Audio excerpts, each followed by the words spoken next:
would do face to piano, big deal. Anyway, cool. Well, let's do questions. Let's start with that. Yeah. Let's go with it. Is that cool? Yeah, go ahead.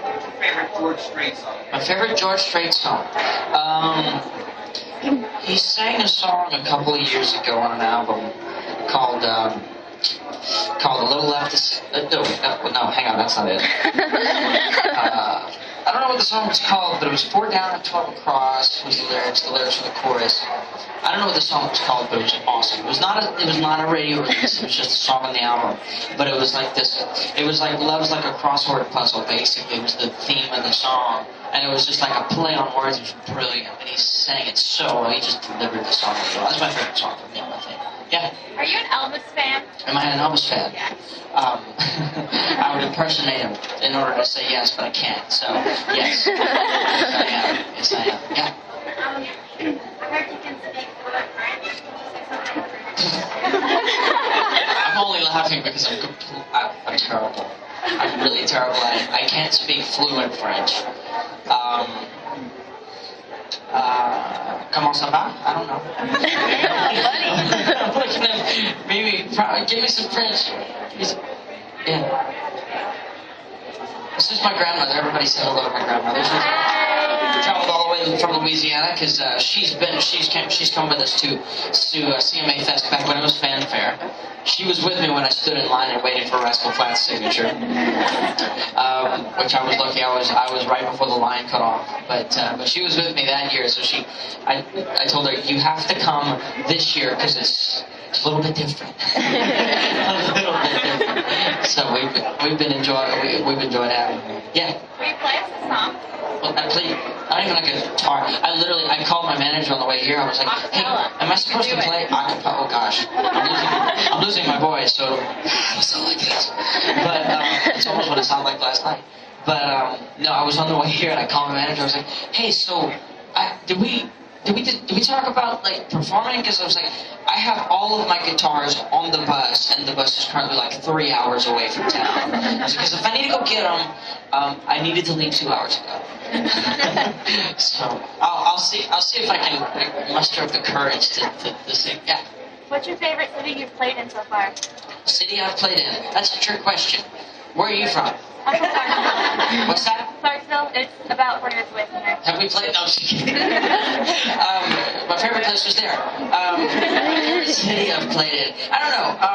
New York was fun. New York was fun just because I don't get to... Normally when I go to New York, it's not performances, it's all like TV stuff. So actually getting to play at a place in New York... Of course, it was mostly industry. It was mostly my record label that was there. Because nobody really knows where I am in New York. But it was fun. We had a lot of fans there, which surprised me, honestly, because it was a great turnout. What else? I mean, every city's fun. Every city, and put it this way, every city we got to do the Most Wanted tour in was a blast. So if you were at a Most Wanted show, which I knew some of you were, thank you, first of all, for coming. And thank you, because I had a blast on that tour. And it's not done. We're not done with the Most Wanted tour. I think the Most Wanted will sort of it'll be renamed, but I'll always be doing versions of that show, I think, because it was so fun. What's the weirdest thing you've been asked to sign? It's the weirdest thing I've been asked to sign? I'm not at liberty to discuss that. My lawyer's here. Where's he?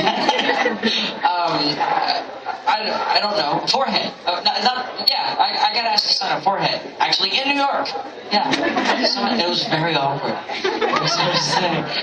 They were so sweet and cooperative about it, but I was sitting there going, I don't know if I should be doing this. For sure. Yes, ma'am. How young were you when you started piano or playing the guitar?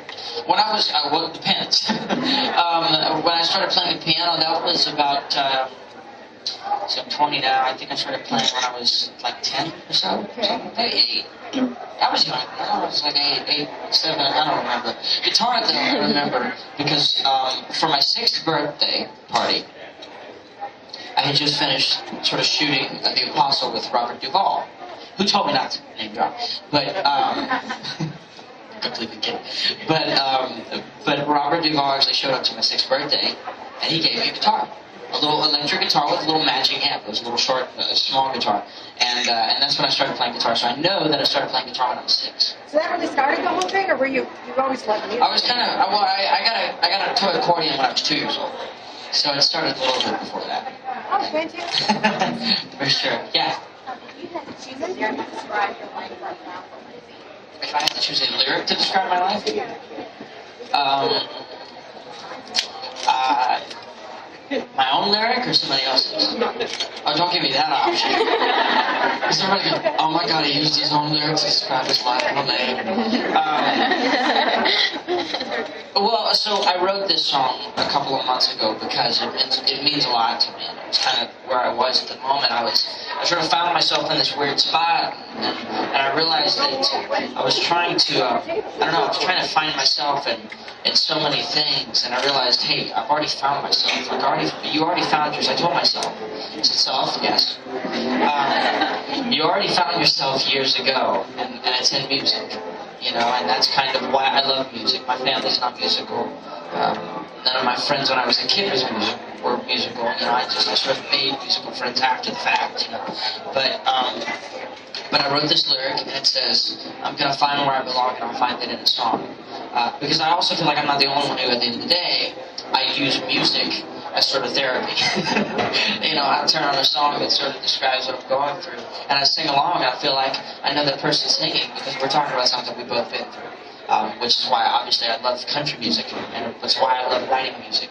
Is because it all goes in that same vein. It's the same thing. So, if I may use my own lyrics to describe my life, and that's the honest truth. It's like I write because that's kind of my journal. You know what I mean? So I would say that's it. I'll find myself in a song, something like that. Yeah.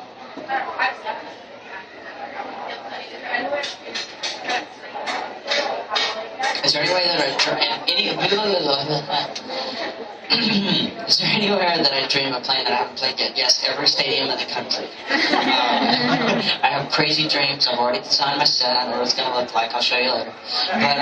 But I've always wanted to play in stadiums. That's my dream. I want to literally roll the 25 buses and 38 trucks up to a stadium every day, unload and play a show. And only 25 buses for those who are concerned about the environment, which I am as well. Only because I want that many people working on a big production. I want to do something big. And I want to do it, actually, honestly, I want to do it for the rest of my life. So let's hope that can continue, but I just got to get there first. But yeah, that's my dream. Yeah. How many pairs of Converse do I have? So for the wanted video, I bought a ton. I bought, because all the shoes I basically own are Converses. I have one pair of Toms. I can't believe I'm talking about shoes. Now that guy. But I think I've got like 15. Don't tell anybody. Yeah. When you were just starting out as an artist, did you have any advice that you never forget throughout your whole life? Any advice when I was starting out? Did I have any advice that I sort of live with? There were so many. I don't know if I could solo one out. I know that. I'm trying to think of one.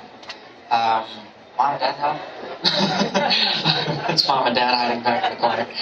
Say hey to Mom and Dad. There. Raise your hands. Go ahead.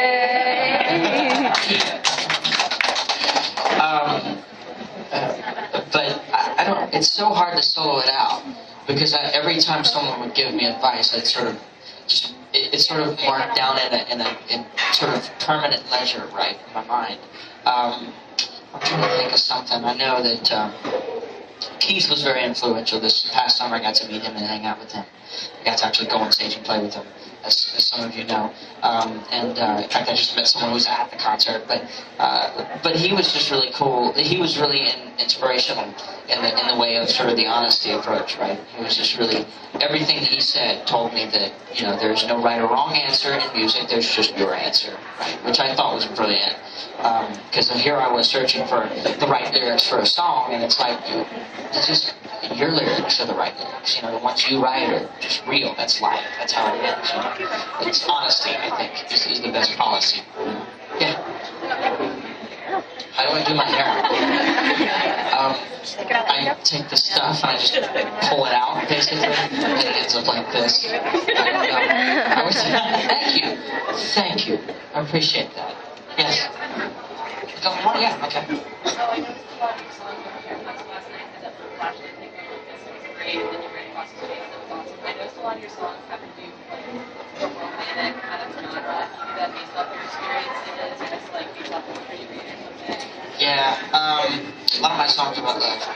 Well, because that's what I mean. It's more or less love or lack thereof.